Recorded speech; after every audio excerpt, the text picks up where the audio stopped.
Joya today is going to be talking about networking, how she stayed motivated throughout her journey and like into her career, how she decided that she wanted to do more after she became a television host. And of course, if you guys have any questions you want to ask her, you can put it in the comment section, and that's going to be moderated by Amisha, the VP of Events. And we can save the Q&A session at the end. So I'm going to let Joya in right now.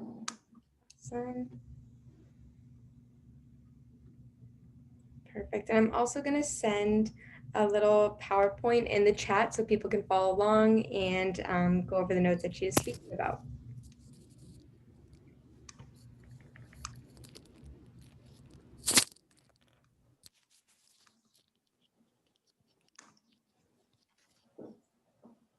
Hi, Joya. Hi, how are you? Good evening. Good. How are you? Thank you so much for being here. Of course. Good evening, everyone. Welcome to the Women's Network at Boston University. We are so happy to have you. Is there anything you'd like to say before we begin? Yeah, I would love to see everyone's beautiful faces. I see a lot of people have their cameras turned off.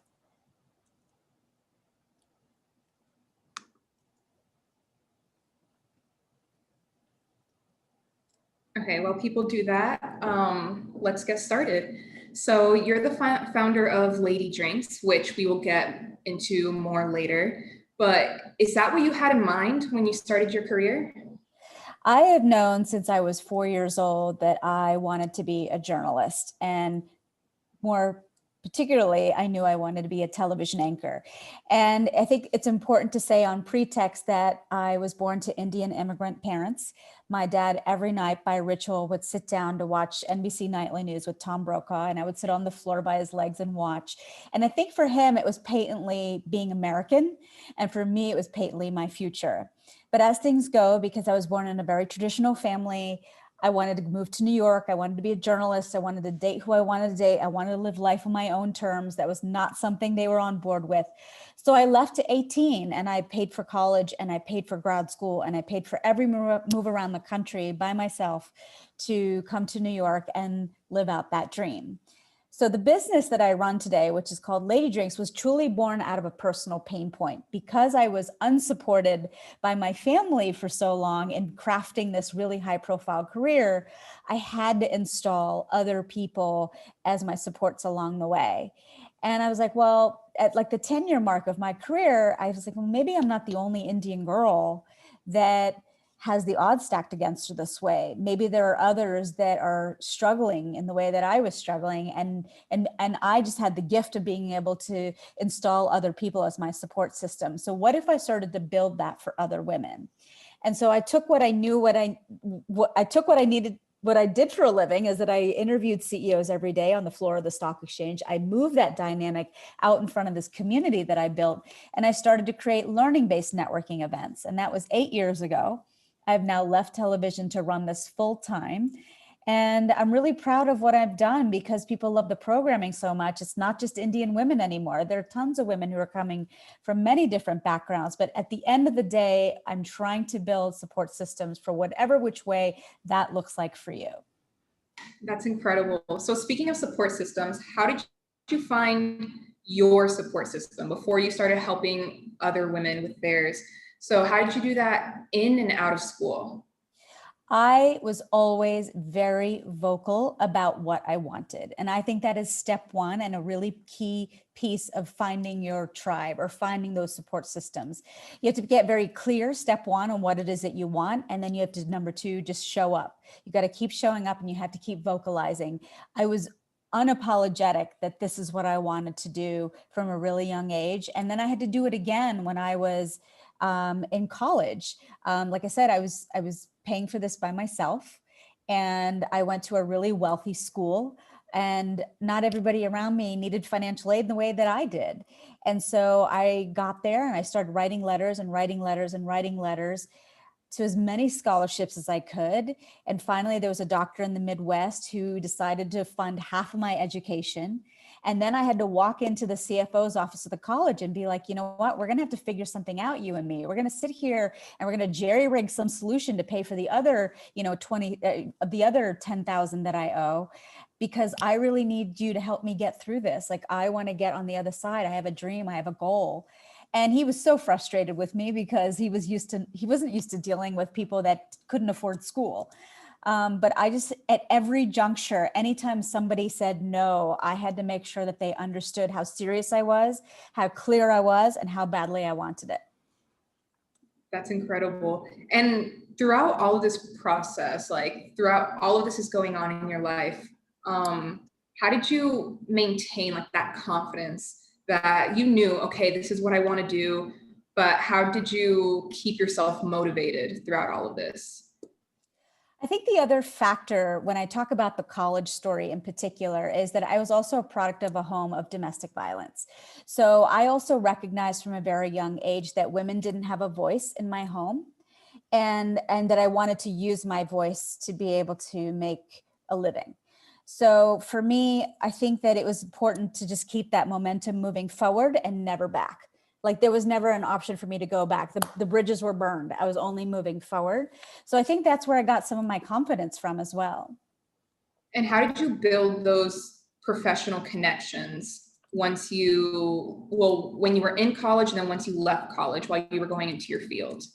So when I got to grad school, which was BU, and I specifically only went to grad school at BU because I knew nobody in journalism. And I was like, well, I'm going to have to throw money at this problem in order for me to be able to build that network. So when I landed at BU, I made sure that I joined every group. I made sure that I went to as many internship possibilities that were available to me. If there was a conference happening, I went there and I showed up and I pressed the flesh and I said who I was and I said what I wanted to do. So for me, it was really taking my career seriously when I got there for grad school, because I wasn't there to just party and be at school. I was there to work, and I was there to network my ass off. And I'm happy to say that I got my first 4 jobs because of all the networking that I did for those 2 years that I was at BU getting my graduate degree. How exactly did you network though? I know you talked, when we talked a lot about LinkedIn. That's actually how I found you on LinkedIn under the BU alumni. And so can you talk to us a little bit, especially now virtually and in person, how college students can go about that? Sure. I think first of all, you have to get very clear on what it is that you want, because everybody's busy. And so specificity is key. So let's say, for example, you want to get a job at an architecture firm. That's what your goal is. Okay, so what are the entry-level jobs in architecture? Do you know what those jobs pay? You can find those on Glassdoor. You can find those on Fairy Godboss. Those are 2 websites that are great resources. Then I think it's important to make sure you've got a great LinkedIn profile that says, I'm Joya Das. I'm seeking a job in entry-level position in architecture. And that can sit right in your tagline. I think it's important to really make use of the real estate that sits behind you, your profile picture on real estate, that real estate that sits behind you. It's really important to make sure there's a picture of you engaged in something that you like to do. So if architecture is it, and you've been on a project that involved you, doing a CAD design, or if it involved you putting a model building together, like, I want to see a picture of you engaged in a leadership position, engaged in whatever your passion is. Then I think once you've sort of populated your resume, so to speak, on LinkedIn, and you've told a story under each position that you've held, let's say you're president of a club, let's say that you won an award, don't just say I won an award. Actually tell me a story about what this demonstrates about your ability to be an architect, or tell me what this tells me about you being a leader. So really make sure you do that. And then in the about section, make sure you tell a story. Once you've done all of that, now you can kind of go to war, right? You can start to reach out to people on LinkedIn, be very specific about your ask. I would like to get an entry-level job in architecture. Do you have 15 minutes on the phone on Wednesday at 3 o'clock or Friday at 4 o'clock to speak to me about some of the capabilities I need to cultivate? There are so many people that are selling on LinkedIn that the specificity is going to make you stand out, and the sincerity is going to make you stand out. And you talked about how when you got to be you, you joined all these clubs trying to build these connections. How did you follow up on those connections, like once you graduated? I became really good friends with one of my professors. I was kind of her star student, so she took a special interest in me. And I made sure I linked into her by the time I left, and I would just stay in touch and send an article, send in emails. How are you? The weather seems to be really bad in Boston. Just anything to keep nurturing the relationship. I think it's really important to put those deposits in the bank before you actually need it. If you think about it, if you don't put deposits into an actual bank account, and then the day you need to withdraw from it and there's no money in it, you're drawing on empty. And I think that relationships need to be the same way. So it's so important. Like just minutes before I got on this call, I had a speaker lined up for tomorrow. She was talking about the power of networking to my masterclass. She's like, listen, I'm not feeling well. I'm probably not going to make it tomorrow. I've had her booked for 2 months. Like it's so bad. But luckily for me, I had just written a recommendation for another speaker who talks about networking. And I just wrote her an email. I'm like, hey, I know this is last minute. I'm wondering if you're free tomorrow night and you might be able to speak to my class for 15 minutes. But I've been investing in that relationship by writing her recommendations, referring her to other people, always commenting on what she posts on LinkedIn. So I'm not reaching out of the blue. It's a relationship that I've nurtured. That's very nice and very helpful. Thank you. So the Women's Network, we're all about ambition and women supporting women. And when you became this, like when you reached your dream since you were 4 years old to be a journalist and you were making news and headlines and you were breaking like all of these records in your field, how have your goals changed since then? My goals changed in that, like, I hit the 10-year mark of my career and I decided that I needed to support other women who may not have the gift of being able to install their own support systems. So I started Lady Drinks totally on a lark. I started a production company because I wanted to do longer documentary films, but I was also still on the air. And so I took on a business partner because I needed her to do the business development to make sure that we had a full pipeline of projects. And she had started something called Lady Drinks in Toronto, which is where she was from. And it was just a monthly meetup for women in film and TV to come together every month, network and get jobs.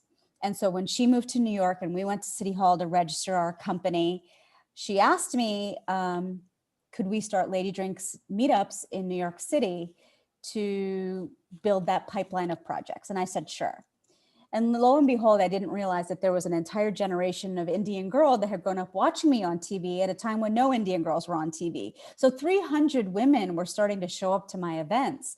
And at that moment, I realized whether I liked it or not, I was in a place of responsibility. I had access to all of these people that were incredibly successful in business. And here's another demographic of women that wanted that knowledge and were hungry for it. So what if I started to be the connector? What if I connected the dots and started to create events where there could be learning that took place? And then I ran that, like I said, as a side hustle for about 7 years. And then it was just time to like shit or get off the pot, right? It was time for me to do one thing well and not two things kind of half well. And that's when I decided to start running my business full time. And so the next portion of this Q&A interview that we're doing has to focus more on advice. What you want to say to us. We're all college students. We're all going through similar struggles. We have a couple of seniors here who are getting ready to graduate and go out into the real world. We have freshmen here who are just getting started on their journey.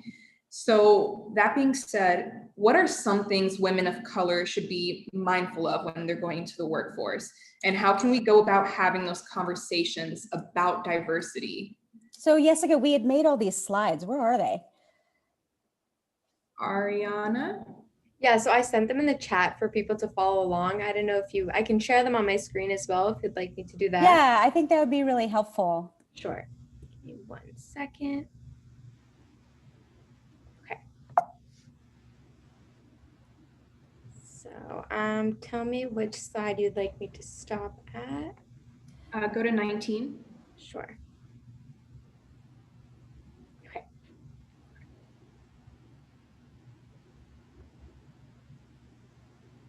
Has this been good for you, Jessica? Yeah, that's good. Yeah.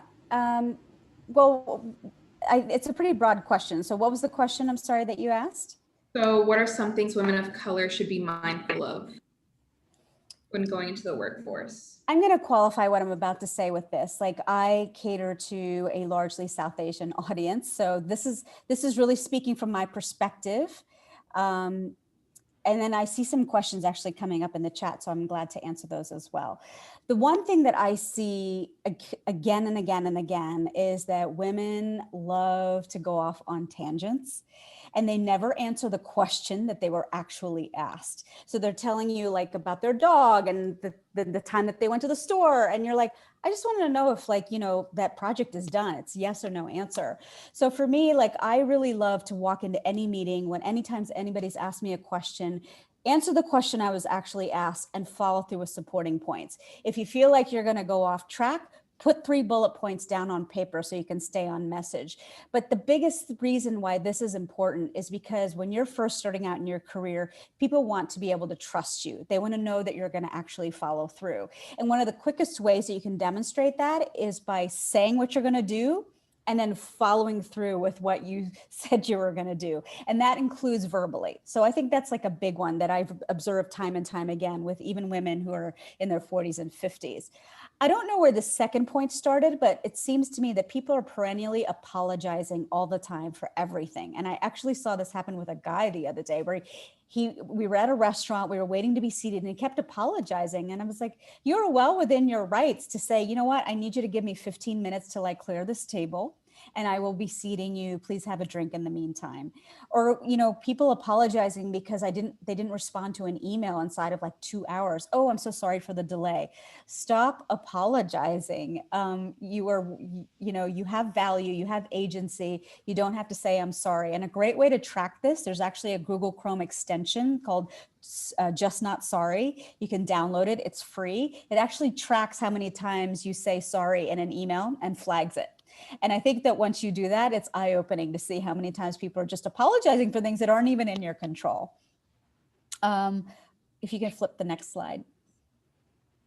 I think it's important to build allies. I said build a support systems, but I think it's important to build allies. One of my favorite speakers is Carla Harris. She wrote a book called Expect to Win. And she said, when you're first coming into a job, and this is for the seniors in the room, you don't want to just think about the seat that you've already gotten. You want to start to think about the seat that you're going to have in 3 to 5 years. And you want to start enlisting allies from day one who are going to tell you what the lay of the land is and what capabilities you need to start cultivating if you're going to have that seat that's going to be in 3 to 5 years out. And the only way someone's going to be able to do that is because they've been in that seat before. The final point that I'm going to say is to negotiate. I want to tell you a story about a time when I had all the leverage in the world and I totally took no agency over the process. I'd filled in for an anchor on ABC. She had been on vacation, and it turns out that management liked me a lot better. So while she was on vacation, they decided to terminate her, and they were hiring me to take over her job. And, you know, I had all the leverage in the world. And I remember when the hiring manager passed the piece of paper across the table and said, this is what you're going to make. I was just so bloody happy to be at the table that I just didn't negotiate at all. And I later learned that I was making like a third of what my predecessor was making. And so the biggest thing is don't just be happy to be at the table. Make sure you negotiate. When that paper gets passed across the table, say, thank you, but this is a good place to start. And now let's talk about some of the other things that we're going to be able to talk about, whether it's continued learning, whether it's sabbatical, whether it's time to like go and, I don't know what it is, take a class, but like make sure that you look at that, you know what the range is for the seat that you are applying for, that you're interviewing for. Ask other people in the industry, but just don't walk in and take the first number that's offered to you. Okay, so the next question that comes in 2 parts. How can we go about having conversations about diversity in the workforce, especially like how do we go about, it's just the fact that now people are really scared to talk about, oh, like I want to get paid like this, you know, because I'm a woman. I don't really want to talk about how much I make. I don't want to talk about how much other people are making. And that fear extends with diversity. I'm a woman of color. I know that I struggle more than some other people, some other women compared to men. And how do you go about having those conversations? And then for women who aren't of color, how can they support the women who are going through these struggles? So I just interviewed race aside, I just interviewed a woman who was the principal flutist for the Boston Symphony Orchestra. And this case was very public. So I'm not telling you anything that is not known to the public. So she found out that her male counterpart, who was an oboe player, was making $70,000 more than her. And so she went privately to management and she said, I'm making $70,000 less, even though I appear on more of your marketing. But because I'm a woman, I'm making less. And the management was kind of like, well, gender has never been grounds for compensation. Well, it turns out in 2018, Massachusetts had just passed the Equality Pay Act. So she decided she was going to test the mettle of this act and see whether or not it actually held. So she sued the Boston Symphony Orchestra and won, because there was really no grounds for paying her any less, even though she was a woman versus a man. And to date, she is still the only woman who has ever, in the history of orchestras, ever sued her employer because she wanted to stand her ground and make a point. It was really on principle. I think the other thing that's really important in her story, her name is Elizabeth Rowe, you can Google her. She always made sure that she led with a human first attitude. She never walked in or out of any kind of mediation or negotiation situation without leaving people with their dignity. So it was never ugly. It was never you. She always made sure she led with dignity and made sure she stayed to the facts. She is still with the Boston Symphony Orchestra. She is still the principal flutist there, even after she sued them and won. And today she continues to think about everybody as human first, and then looking at color and race and gender second.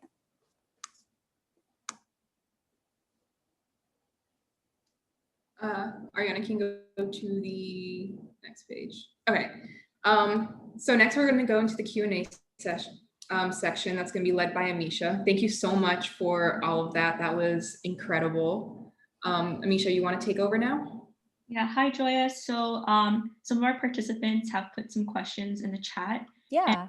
And, I'll just be going through some of them. And yeah, so one of the questions that we got is, what is one piece of advice that you would give to your younger self, whether it's about living on your own or in college?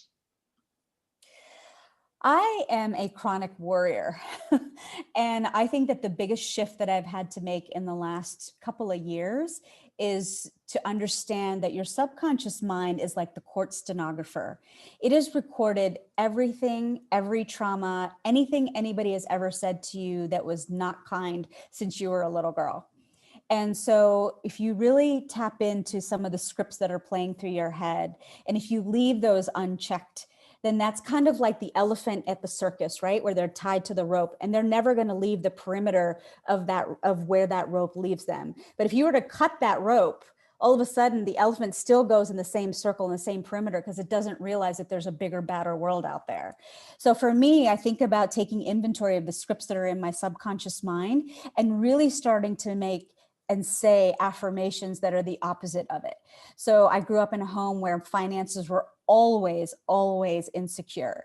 And so today, when I'm thinking about money, or I'm thinking about as being an entrepreneur and the money that I deserve to make, is that I'm worthy of, or I'm abundant and I deserve this. And so it goes back to even to the negotiation thing. I make sure that I've done my research. I come to the table knowing the range that the seat commands. Like today, if somebody asked me to speak at their event, I charge a fee, but I had to go and ask other people and check on websites to see what somebody at my level commands in the marketplace as a speaker. So, but I also have to walk into that understanding and knowing that I 100% have earned it and I 100% deserve it. So to me, I think so much of things I would have told myself when I was younger is making sure I see what's in my subconscious mind and making sure that I'm making an active effort, an active commitment every single day to say the opposite, and that I deserve and I believe and I'm worthy. It's so wonderful. Thank you so much for your advice, Joya. Someone also asked, what are some resources that helped you stick to your goals? Are there any books or any podcast recommendations that you have for us? Yeah, I really love this book written by Sally Helgesen. It's spelled Helgesen. Sally Helgesen wrote a book called How Women Rise. And in that book, she listed the 12 ways that women undercut their authority and keep themselves from getting promotions. And one of the facts that she talks about, one of the traits she talks about, is that women are perennially apologizing for themselves. Another one is that we think that we should just put our head down and work. And people are going to notice that we're working so hard. The fact of the matter is that you've got to be able to set aside time to talk about your accomplishments. You've got to be able to tell your story. If you are having a weekly meeting or a quarterly meeting with your boss, make sure that there's a section of that agenda when you send it across saying, these are the things I'm going to talk about, that you make sure you have time to share your wins. This is what I did this week. I'm pleased to share that this raised revenue by 25% in the last quarter, or something of that nature. Bosses are under pressure from people and forces that are higher than you. And so to assume that they are watching every single thing that you do is a fallacy. So you've got to really be able to start to talk about your wins. Yeah, definitely. That's something that we also really talk about in the Women's Network, is how to really advocate for yourself and promote yourself in the workforce. And another question we got is, what is your first instinct when tackling a challenge in your job or your social life? And what are some of the steps that you go about? Bring it on. That's my attitude. I think that so much of your growth is just outside of your comfort zone. So I try to do something like every month or every other month so that I'm constantly flexing that muscle and I'm pushing outside of my comfort zone. So when I'm really up against something that's pushing my envelope or pushing me past my comfort zone, guess what? I've been doing it a little bit each week, right? Like I've taken up boxing. We moved to Brooklyn. I don't know this neighborhood, but for me, even the fact that I don't know where I'm going in Brooklyn is challenging me every weekend or every week that I'm out and about. And I like that. I feel that I'm growing because I'm just outside of my comfort zone. And so if you commit to that, maybe it's as simple as trying a different ice cream flavor. Maybe it's just going to a restaurant that you typically don't go to. It's little things that you do every week that is not part of your everyday, that you become accustomed to what happens or what your reflexes are when you're in a situation where you're uncomfortable or you're not very clear on what the outcome is. Thank you. That's wonderful. Another question that we got is where do you see yourself 10 years from now? Oh man, I want to have at least 6 million in the bank because I feel like all I do is work now that I'm an entrepreneur, and I kind of wish I could go back and be a cog in somebody else's wheel. But I know that I have never been great at thriving. I have always been great at surviving. And I'm talking about strictly financially right now. So for me, truly to make up for all those years that I wasn't commanding the salary that I deserved or getting the money that I deserved, I want to make sure that I make up for that in spades in these next couple of years, because I finally have arrived. I finally understand my worth. I understand my value. I know how to ask for it. And so for me, I want to be traveling the world, preferably on a yacht, and I want to have some money in the bank. That's wonderful. It's honestly an amazing goal to have, and I honestly hope you're able to do all that. It sounds amazing. And another question that we got is, as we go on throughout our throughout our education and enter the workforce, what are the types of people that you think we should be surrounding ourselves with? So it goes back to that point that you got to understand who your allies are as soon as you enter in the door, and you've got to start to enlist them from day one. The second thing is that you got to find a mentor. And that mentor is very different than the next thing, which is a sponsor. And know the difference between the two. A mentor is going to be somebody who has the job that you want 3 to 5 years from now.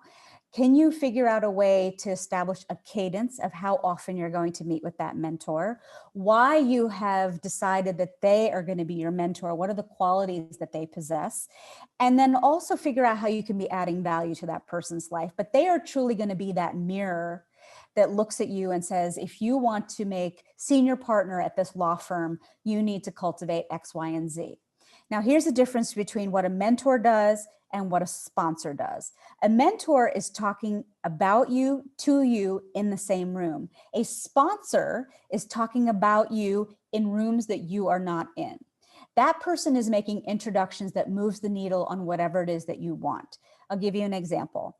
So I was at a crossroads when I was at Bloomberg, which is my first anchor job. And I had been brought in as a producer. I needed to learn the business, learn the delivery of business news, because there's a language that goes with it. I had to submit a tape to my boss every single night, showing that I had the acumen to be able to do this. And for 7 months, that was my mandate, is that I needed to show that I could deliver a business report. And I was very facile with the business news language.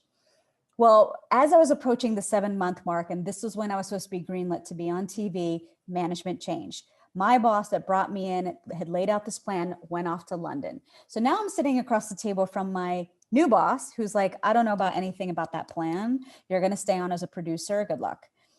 And I continued to make tapes because the tape editor who I'd become friends with was like, Joya, make a tape. Joya, make a tape. Every day at the end of the day, he's like, get in that anchor chair and you make a tape. And when I had enough reports together, he took me to his friend in Brooklyn, who was an editor, and we knitted together my very first reel, and that reel got me on CNN. But this is an example of somebody who was talking about me to people when I wasn't in the room. He went to his friend in Brooklyn and said, hey, I need you to help my friend. She's really somebody remarkable, and I need you to help edit her reel together. So knowing the difference between a mentor and a sponsor and an ally are very different things. An ally, it's also important to understand who influences the allies, who influences your boss. It's important to understand the landscape and understand who those players are as well. Definitely. Thank you so much for that. One of our last questions is, what skills did you learn from being a journalist that helped you with Lady Drinks? I always lead with my natural curiosity. So people are like, oh, don't you miss journalism? I'm like, I don't miss journalism. I just made journalism accessible on my own terms. So for example, I interviewed Misty Copeland. For those of you that don't know her, she's the first African-American principal dancer for the American Ballet. So when I went and booked her to speak at my women's movement, if I was at a big network, chances are I may not be the one who actually interviews her on TV. But because I booked her and it's my movement, I get to interview her. But I always make sure that when I'm having interviewing somebody, I'm not going by like some scripted questions that I have on like a prompter. I'm leading with my natural curiosity. I'm actively listening and making sure that I'm following up on the last thing that this person said. And I'm asking a question that's germane to that last statement that was made, as opposed to just rattling off like a list of questions that none of which have anything to do with each other. So for me, I think that's really important. I think that, for example, like what I said earlier, I just had the speaker bail out on me at the last minute. But because I've been in so many breaking news situations, I know how to galvanize quickly. I know how to put deposits in those banks early so I can pull the levers on those relationships. Always have scenario B, C, and D set up and ready to go in the event that you know that somebody's going to bail on you. And those can't be things that you're testing and trying out for the first time. You had to have road tested them to make sure that those are going to be viable options if option A goes to shit. So I think that those are some of the things that I've learned from being a journalist and now I use as I'm running a business. Oh, and showing up early. You know, showing up on time, you're already late. Like people make fun of me because I'm always early to things, but I just think that that's a sign of respect. I think that it gives you a chance to troubleshoot. I think it gives you a chance to react. I like being early to things because to me, it's a sign of respect. And I like surrounding myself with people that have that same kind of mindset. Yeah, honestly, I love that. Like being able to prepare for like the worst case scenario and just really preparing yourself for like, you know, and having like plan A, plan B is like really smart. And kind of prepares you for like anything that could happen. And that's something that we can all learn from and like start implementing in our lives. But another, we're actually getting so many questions, so we decided to ask like a few more. Another great question is that, do you remember what your greatest resource was as a student at BU? My greatest resource when I was at BU, so I worked in the Alumni Affairs office. That was my job. And one of my responsibilities was that I had to sort through her mail, the person that I reported to. And I remember this particular internship posting came across her desk. It was to intern with the chief financial correspondent with NBC Nightly News. And he had never done this before, but because BU was his alma mater, he wanted to extend this to one student that wanted to come and be his intern for the summer. And because I was the first person to open her mail, I saw that and I applied for it. And so I spent that summer in New York City for the very first time at NBC Nightly News as his intern. And so I think that that was my first legit job in journalism. It was why I went to BU in the first place. And it was just, I learned so much from being in New York, learning what I liked, learning what I didn't like, being on my own, being in New York City, working at NBC. He was amazing, and he was an amazing mentor. He made sure that I wasn't just shadowing him, but he made sure that I went and spent time in every single unit, the political unit, the entertainment unit of NBC, so that I got a full scope of what it meant to be in television. Wow, it's wonderful. I remember like you did say like how a lot of times you have to like prepare for like the worst case scenario. And a lot of people have asked in the chat, like, how do you keep yourself from like getting overwhelmed or anxious in these types of situations? I sit down every night and I plan my day. I plan my day because I'm in a different headspace at night than I am in the morning, where my head is already racing 100 miles an hour because I feel like I'm chasing the day. So for me, I sit down, I plan every single hour. And let's say like for tomorrow, for example, I know I am teaching a class at 5:30. I also just got a new computer, and not all my software from my old computer is on my new computer. So I need to make sure that first thing in the morning when I get up, that I make sure that that software is installed, that I've road tested it, it works, it records. I don't want to be doing that at 5:15, 15 minutes left before my class starts. I want to do that at 8 o'clock when I have plenty of time to troubleshoot.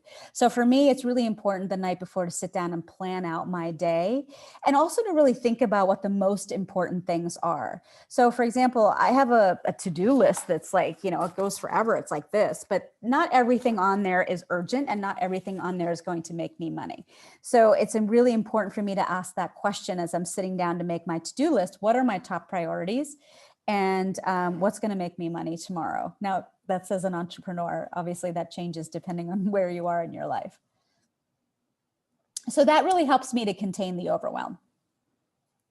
Definitely. I think planning for your day and really managing like your top priorities is something that we should all really implement in our lives. Yeah, and I think these are all the questions that we have for our Q&A. Well, Valeria asked a question here in the chat. I don't know that we got to it. She said, do you ever feel afraid when you're moving towards your goal, and how do you push past your fears? Yes. Yes. You may go ahead and answer that. Yeah. I think the biggest fears that I've always had were financial, because like I said, I was just doing this by myself for so long. So pushing past my fears really just meant that I had an unwavering faith in who I was, what I wanted to accomplish, and that I was going to get there. And I can't say enough for just having complete and total faith in yourself.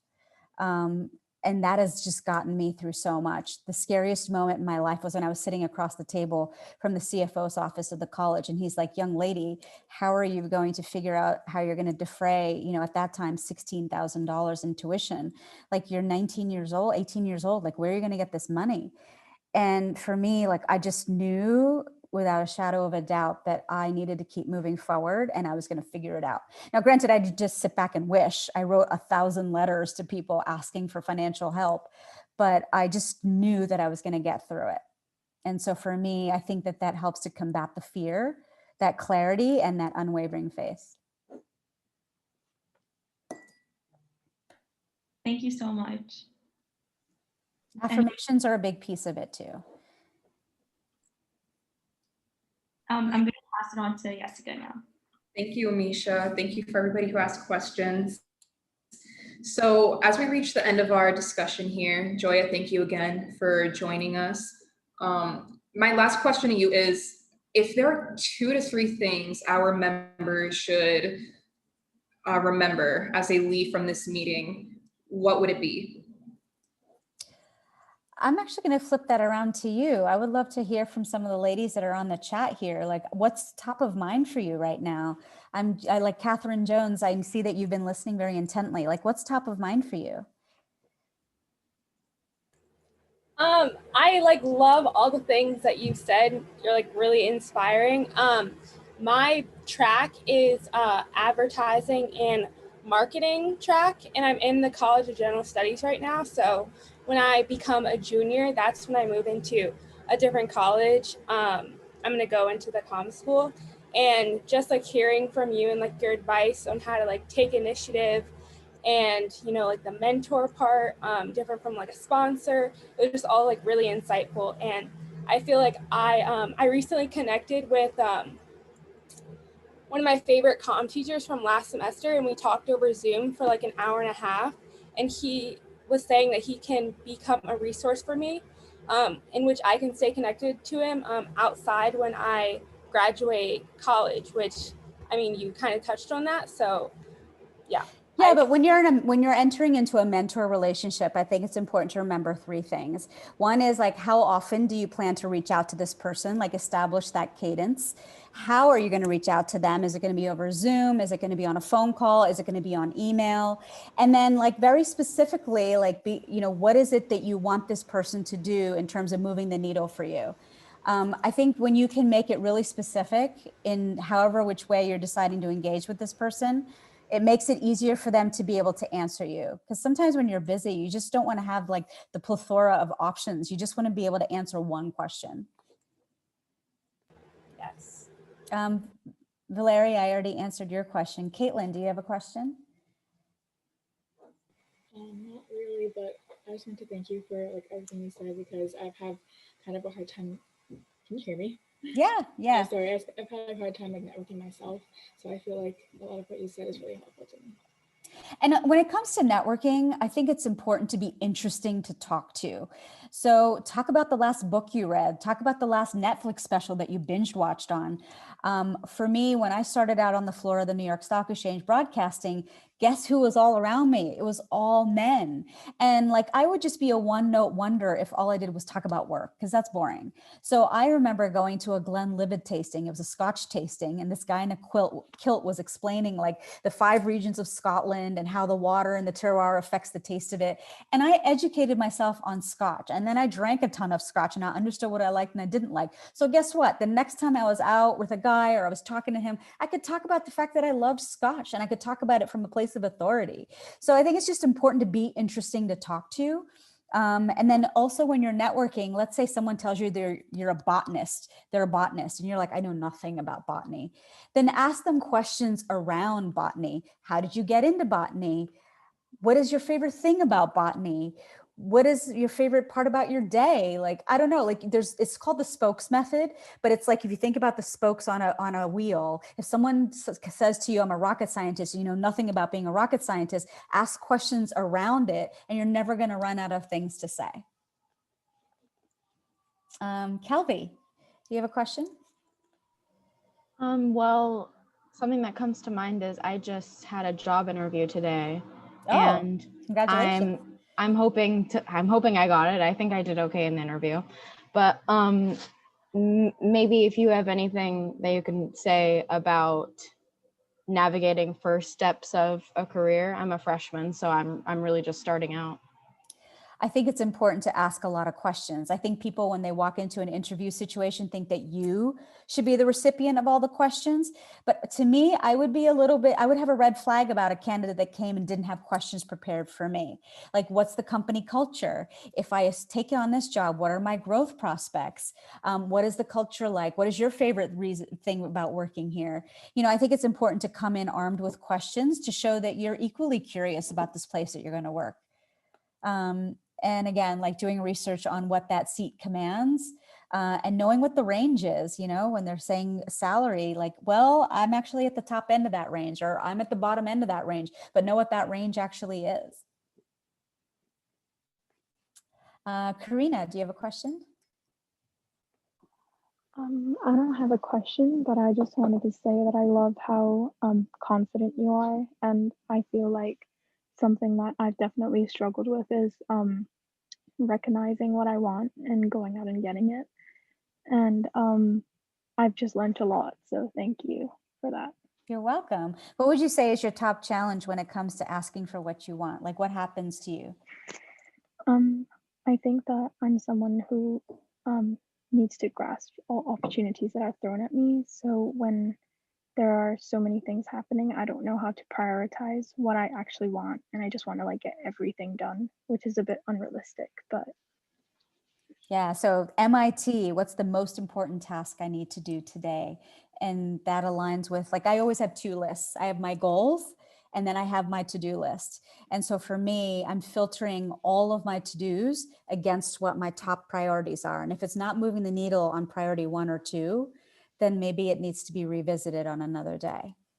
But until I get clarity on what those 2 goals are, it's really hard for me to have that filtration device. right. Thank you. Isabella, do you have a question? I don't really have a question, but I did really enjoy the stuff you said about kind of going out and getting what you want and definitely prioritizing stuff. I know I'm not always great at prioritizing stuff correctly, so like really sitting down and like deciding what is of top priority is really like life-changing. I mean, Yeah. And I always keep that list of like my top 5 priorities on like my phone. I keep it on my computer, but at any given time, I'm only really able to dedicate bandwidth to the top 2. And then once I feel like the top 2 have been taken care of, I can bump down to 3 and 4, and then I can bump down to the next. But like, I think it's doing yourself a disservice by spreading yourself too thin and not thinking that there's like really 2 priorities that you can double down on and be really good at. I think focus trumps talent any day. And so focused work on one thing is better than doing 15 things. Anna, do you have a question? Hi. No, I don't have a question, but I just did want to say one of the parts of your presentation that really stuck out to me. I actually was just reading an article about how women always like apologize in things, and how it really just comes off as like a confidence thing, and just like being present and stern, standing up straight, like saying what you want. And I think that's definitely something that I struggle with a lot. When you said that there's an application that counts how many times you say sorry in an email, like I'd say sorry all the time, and I always do like exclamation points because I don't want to seem too stern or anything. So that was just really insightful to hear about, just like being confident and not being afraid to like ask for what you want. Yeah, so the difference between being assertive and being aggressive is this. Assertive is what's in it for us. Aggressive is what's in it for me. So if you can look through anytime you write an ask or you make an ask to somebody, through those 2 lenses, am I asking what's in it for me, or am I asking what's in it for us? And at no time do you ever leave the other person on the other side of the table without their dignity. So for example, let's say you had an intern that was just totally screwed up some project for you. How can you whittle it down to the very fact-based things of why you're going to need to part ways or let go, as opposed to you didn't do this and you didn't do that. Well, this project was due on December 31st. We're now at December 31st and the project is not done. So I'm afraid, you know, but the deliverable, there was a lot of money on the line. So we've got to have to part ways because I need to figure out a way to salvage the client, you know, like, so really staying focused on the facts as opposed to you, or blaming anybody. I think that's part of the confidence, but part of that confidence comes from having some of those scripts tucked away in your back pocket, ready to deploy in real time, and some of that knowledge to deploy in real time. Let's see. Callie, do you have a question? I don't have a specific question, but I guess I had like a comment. So in my current position, I'm an intern at a company, and my boss really dislikes when I say no problem when I do a task for him.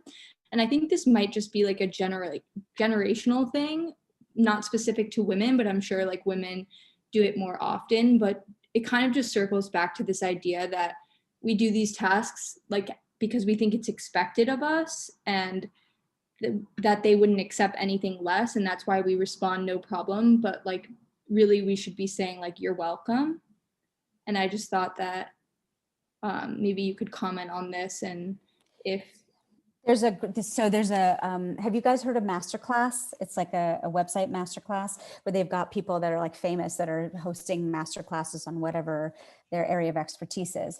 So there's a guy named Chris Voss who used to be a former hostage negotiator for the FBI, and he talks about mirroring.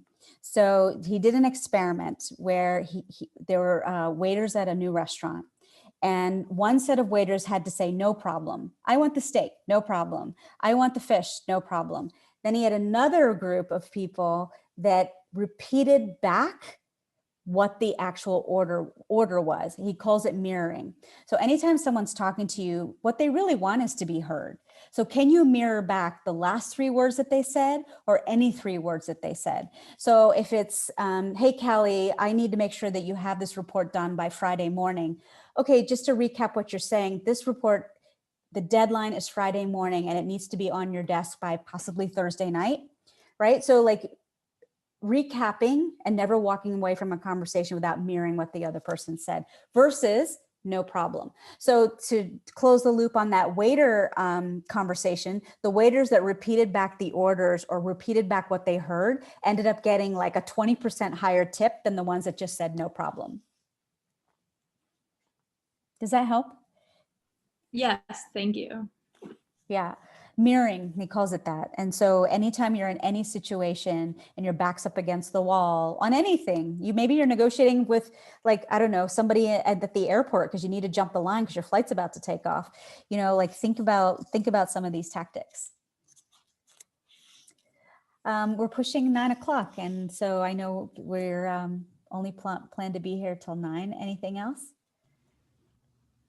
I think that is all we have for today. That was amazing. Thank you so much for joining us tonight and giving us all the information that I know being a college student is something we all need right now, especially being virtual. We need all the networking advice, all the career advice we can get. So again, just thank you so much for joining us this evening. Yeah. So we also have the attendance code one more time and Joya's information if you guys would like to reach out to her website and her company. So I definitely recommend checking that out. And again, thank you guys so much for joining. Thank you for inviting me. I really enjoyed it. Perfect. So again, if you guys didn't fill out the attendance QR code, definitely check that out one more time. And if not, we will see you guys in 2 weeks for our next meeting about the pandemic. Thank you, Joya. Thank you so much. This is Bye. so. Thank you, guys. Thank you. Thank you. Thank you, everybody. Thank you.